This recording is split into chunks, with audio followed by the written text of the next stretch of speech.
में ज़्यादा वॉलेटिलिटी आज दरअसल देखने को मिल रही है।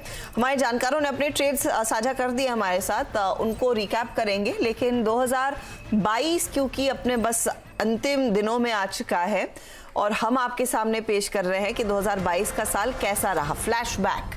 और आज फोकस प्राइमरी मार्केट पर, कैसा रहा है 2022 नई लिस्टिंग्स के लिए, कौन से सुपर हिट थे और कौन से रहे एकदम फ्लॉप। सुमित हमारे साथ है, बताइए।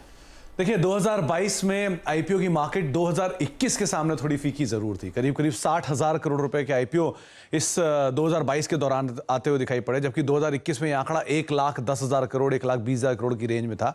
वहां से रफली आधे के आसपास आईपीओ आए। 36 आईपीओ इस साल में आए। आप अगर तलाशेंगे तो 60,000 करोड़, जिसमें अगर एफपीओ और उच्ची सोया और मिला देंगे तो 64,000 करोड़ रुपए के आसपास के आईपीओ और एफपीओ आपको दिखाई पड़ेंगे। लेकिन ओवरऑल 36 आईपीओ, जिससे करीब 1,500 करोड़ रुपए गार्निश किए गए। अकेला इस पूरे आईपीओ के हिस्से का सबसे बड़ा हिस्सा एलआईसी के पास है। 35% अकेला इस पूरे आईपीओ बाजार में इस साल में अकेला एलआईसी ही लेकर चला गया, यानी कि 22,000 करोड़ रुपए के आसपास का जो आईपीओ है, 21,000 करोड़ का वो एलआईसी का ही आया। तो ये टॉप 5 आईपीओ जो इस साल रहे हैं, उसमें सबसे फंड के हिसाब से सबसे ऊपर एलआईसी करीब 21,000 करोड़ का मेगा आईपीओ, अब तक की हिस्ट्री का सबसे बड़ा आईपीओ, रिकॉर्ड आईपीओ जो था वो आपने देखा। इसके अलावा डिलीवरी करीब 5,500 करोड़ का आईपीओ ये आया। अदानी विल्मर इस साल के शुरू में आया वो आईपीओ, 3600 करोड़ रुपए के आसपास की रकम यहाँ जुटाई गई। वेदांत फैशन एक और आईपीओ जो कि साल के शुरुआती हिस्से में आया था, 3150 करोड़ रुपए यहाँ भी जुटाएगा। और मिड पार्ट में फिर एंड पार्ट तक आते आते मेदांता का या फिर ग्लोबल हेल्थ का जो आईपीओ था करीब 2,200 करोड़ रुपए यहां से जुटाएगा। तो ये टॉप 5 आईपीओ आपने इस साल में देखे। कैसे बेहतरीन आईपीओ है, इनकी परफॉर्मेंस सबसे बेहतरीन रही। अदानी विल्मर इशू प्राइस से लेकर अब तक करीब 140% के आसपास तक का रिटर्न ये दे चुका है। हरिओम पाइप और वीनस पाइप 120% का रिटर्न यहां से आता हुआ दिखाई पड़ा इस साल के दौरान। इसके अलावा आप वेरांडा लर्निंग करीब 80% का एक तरफा तेजी यहां थी, और वेदांत फैशन 53% के आसपास की तेजी यहां पर भी आते हुए दिखाई पड़ी इसी साल के दौरान। सबसे ज्यादा कमजोरी किन आईपीओ में देखने को मिली, उसमें है एजिस ट्रांजैक्ट, करीब 63% ये आईपीओ के इशू प्राइस से नीचे आता हुआ दिखाई पड़ा। डिलीवरी रफली 33% के आसपास का डिक्लाइन यहां पर भी देखने को मिला इशू प्राइस से लेकर अब तक।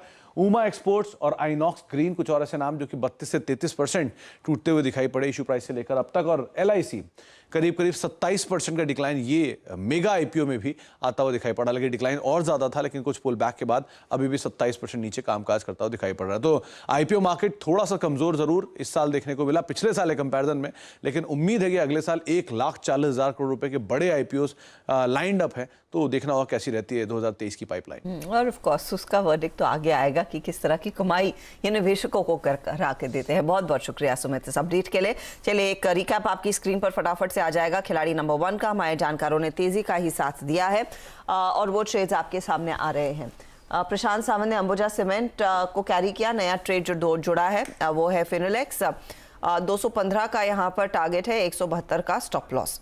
अंबुजा में उनको अभी भी लग रहा है शॉर्ट कैरी करना चाहिए 480 के टारगेट के लिए। 1% गवा रहा है लेकिन अंबुजा, क्योंकि सीमेंट में एक पुल बैक आया है। फिनोलेक्स इनके लिए करीब 0.43% जोड़ कर दे रहा है।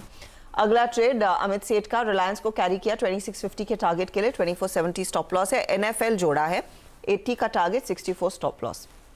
रिलायंस 0.27% जोड़ता हुआ, एनएफएल इनके लिए 1.28% जोड़ रहा है। अब आते हैं मेहुल कोठारी के पोर्टफोलियो पर, और मेहुल ने भी दरअसल दो ट्रेड्स जोड़े। एक तो वेस्ट लाइफ 840 का टारगेट, 765 का स्टॉप लॉस, और नारायण हेल्थ केयर 825 का दरअसल टारगेट है, 750 स्टॉप लॉस। रिटर्न्स आपकी स्क्रीन पर आ जाएंगे। और वेस्ट लाइफ 0.5% जोड़कर दे रहा है। नारायण हृदयालय करीब 0.45% गवा रहा है।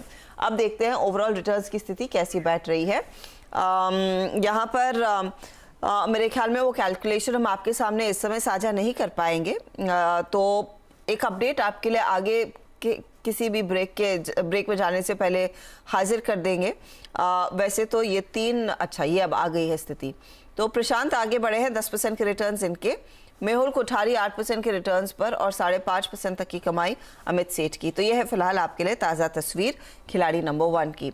1 बजे अपडेट लेकर आएंगे कि प्रशांत और साथ ही साथ अमित नए कौन से ट्रेड्स जोड़ने वाले हैं, और एक अपडेट आपके लिए मिड कैप मंत्र में आएगा। ऑल द बेस्ट आप तीनों को। लेंगे एक ब्रेक, आगे फोकस कमोडिटी मार्केट के एक्शन का।